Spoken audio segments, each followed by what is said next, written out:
कसो बहादुरो।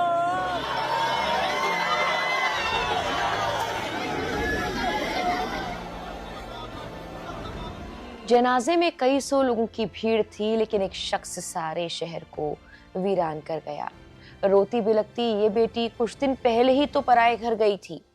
अब जब वापस आई तो पिता का साया उसके सर से उठ चुका है। बेटे की आंखों में उसे अफसर बनाने का अधूरा सपना ये पिता यूं ही छोड़ गया। आखिर इस पिता की मौत का जिम्मेदार कौन है? आखिर जम्मू कश्मीर में हुए आतंकी हमले में जान गंवाने वाले डॉक्टर शाहनवाज और 6 मजदूरों की मौत का जिम्मेदार कौन है?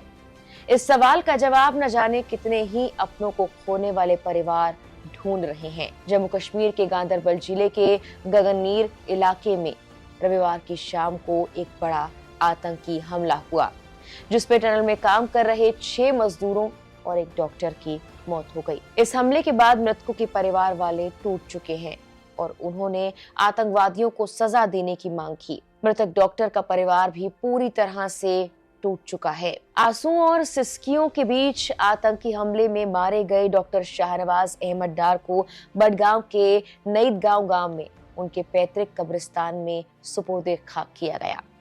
2 हफ्ते पहले ही शाहनवाज की बेटी की शादी हुई थी। वो उनका स्वागत करने के लिए घर लौटने वाले थे। इससे पहले ही दहशतगर्दों ने उनकी खुशियां छीन ली।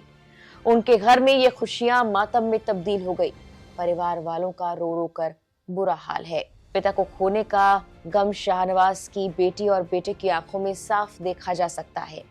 शाहनवाज की मां ने कभी सोचा भी ना होगा कि इस उम्र में बेटे की मौत देखनी पड़ेगी। वो बोली कि मेरे प्यारे बेटे शाहनवाज, तुम कहाँ चले गए? डार के बेटे मोहसिन ने भी ये कहा कि उसने आईएएस बनने का सपना देखा था। पिता ने ये उपलब्धि हासिल करने में मदद का पूरा वादा किया था। उनके चले जाने से सारे सपने टूट गए। बेटे ने आगे कहा, अब मैं क्या करूं?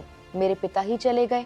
मुझे अपना और मेरे परिवार का ख्याल भी रखना है। मैं प्रशासन से आग्रह करता हूं कि वो मेरे सपने को पूरा करने में मेरी मदद करें। नईदगांव गांव के रहने वाले डार रविवार देर शाम मध्य कश्मीर के गांदरबल जिले के गगनगीर इलाके में आतंकी हमले में मारे गए थे।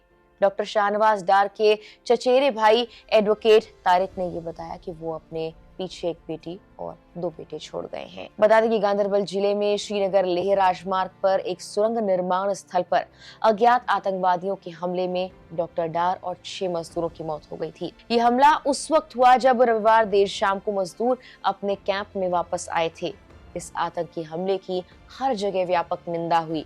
नेशनल कॉन्फ्रेंस के अध्यक्ष फारूक अब्दुल्ला ने हिंसा के लिए पाकिस्तान को दोषी ठहराया है। इस आतंकी हमले की जिम्मेदारी टीआरएफ ने ली है। माना जाता है कि इस संगठन को पाकिस्तान से ही फंडिंग मिलती है और ये लश्कर तैयबा का एक मुखौटे जैसा है। ये अलग अलग नामों का इस्तेमाल कर एजेंसीज को भटकाने का काम करता है। हालांकि उमर अब्दुल्ला के सीएम बनने के कुछ ही दिन बाद इस तरह का हमला जम्मू कश्मीर में होना उनकी सरकार पर कई तरह के सवाल भी खड़े कर रहा है। फिलहाल के लिए इस वीडियो में इतना ही।